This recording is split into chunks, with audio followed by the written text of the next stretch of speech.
थोड़ा सा भी ध्यान से देखिएगा तो हमारे पास हम लोग ये जानते हैं बेसिकली कि जो ट्रीज होता है उसकी बात अगर करेंगे, सब ग्राफ होता है, कनेक्टेड सब ग्राफ होता है और क्लोज पाथ नहीं होता। नंबर ऑफ द ट्रीज आता है determinant of the A into A का ट्रांसपोज, और नंबर ऑफ द जो ट्री ब्रांच आता है वो आता है n-1, number of the link आता है e-n और +1, और number of the fundamental loops आता है आपके पास e-n और +1। ठीक है, दोनों बराबर ही होता है, वन लिंक मतलब कि वन फंडामेंटल लूप।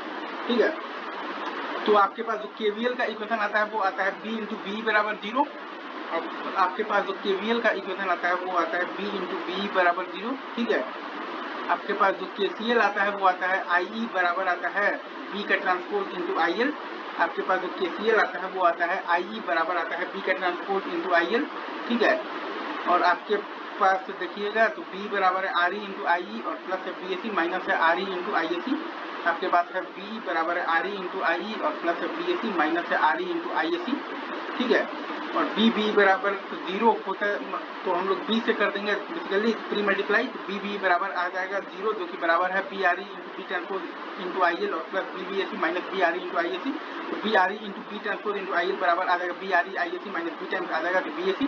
तो ZL इंटू IL बराबर आ जाएगा तो BSL, तो IL आ जाएगा आपके पास ZL इनवर्स इंटू BSL, और B आपके पास आ जाएगा RE I plus BSE minus RE into ISE।